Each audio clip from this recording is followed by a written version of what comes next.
Hi everybody, my name is Njoro and welcome to my Organic Strawberry Show. In this series, I'm going to explain to you everything regarding organic strawberry farming. That is, how to do your land preparation, planting, watering, making organic fertilizer, making organic pesticides, how to do your branding, how to do your marketing, and above all, how to do your costing. And you're probably wondering, I don't have the piece of shamba, I don't have a piece of land. Well, how can I do my strawberry farming? Worry not, I got you. So in this series, you're really going to learn so much about organic strawberry farming. So grab your popcorn, grab your cup of tea or coffee, and let's get started.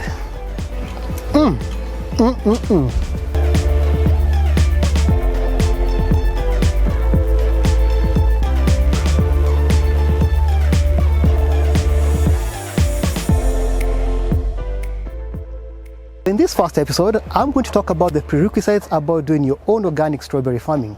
So the first thing that you need to do, ensure that you've done your soil and pathogen test. This test is very important because you want to know what exactly your soil actually has. Does it have diseases? Is it healthy enough? Are you missing nutrients? That information is very critical for any strawberry farmer. So don't get excited and get thirsty of just getting started. Ensure that you've done that first. Secondly, ensure that you've done your watering test. Because your water is one of the most important things. You do know this, strawberries are 92% water. So without water, you're definitely not doing anything with strawberries. Now, after you've done that, identify the land where you want to farm your strawberries. As you're doing that, ensure the place that you want to farm your strawberries, you do not plant potatoes, capsicum, or tomatoes. Why? Because these three crops actually have a soil-borne disease called fusarium wilt or verticillium wilt. Well, one might think that is not such a big deal, but trust you me, this thing will completely finish your strawberry farm as soon as you get started. I'll tell you this for sure. You plant your strawberries with fusarium in your soil, I'll give your plants exactly 2 weeks and 3 days before they actually start dying. Now, do you want to invest so much before doing your own soil and pathogen test? And you'll be surprised, your soil and pathogen test will probably send you back like what, 2,500 shillings. Ask me, I know, because I do it mine at KALRO, Kenya Agricultural Livestock Research Organization, and it cost me 2,500 shillings. That is very affordable. So you want to ask yourself, do I spend 2,500 Kenya shillings, or do I want to spend 2,500 Kenya shillings after I've already lost almost 50,000 shillings? The choice is yours, okay? Now, as soon as you've done that, you've identified where you want to farm your strawberries, you've done your soil and pathogen test, ensure that you have enough manure. Now in this series, remember, we're going to do things organically. Organically means we're going to make our own pesticides, we're going to make our own organic fertilizer, okay? So, and the manure I'm talking about, either you can use either cow, sheep, or goat manure. You might probably think, I have chicken manure, what am I going to do? Hold on, don't use chicken manure just yet. Well, because we came to realize that chicken manure, it really, once you put chicken manure in your soil, you're going to find it really depreciates really quickly. So you want to have that, ensure that your strawberries have enough manure in your plants, okay? And because strawberries are extremely heavy feeders, okay? So, and your manure, ensure the manure is dry.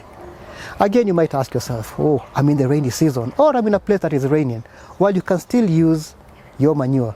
But remember, the challenge you're going to have when you're mixing your soil and manure is going to become, you're going to get like lumps.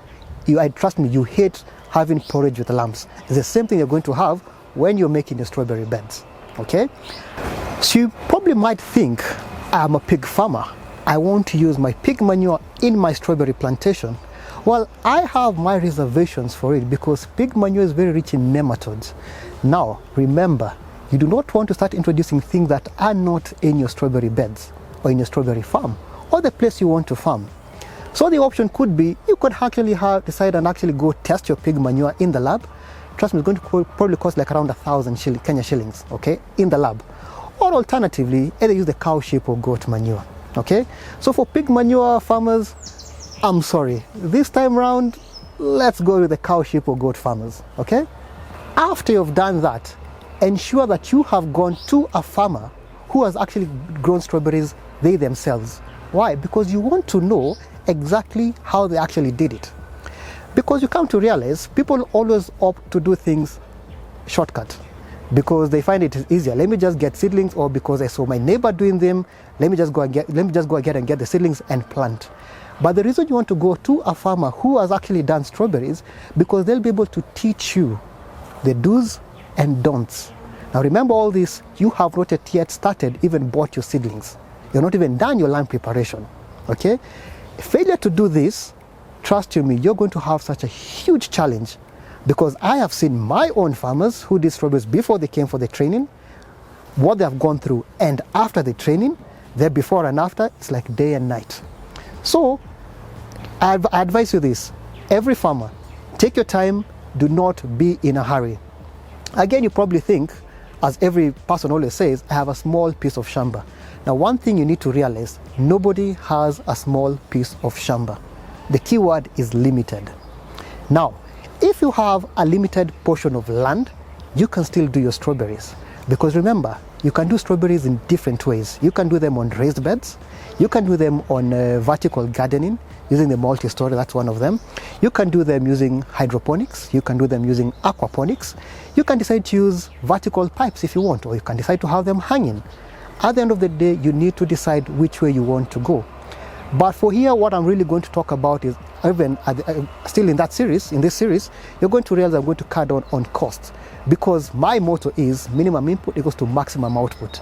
You need to maximize your production per plant. So you have learned about the prerequisites about growing your own strawberries. Now, in our next episode, I'm going to take you through that entire process, okay?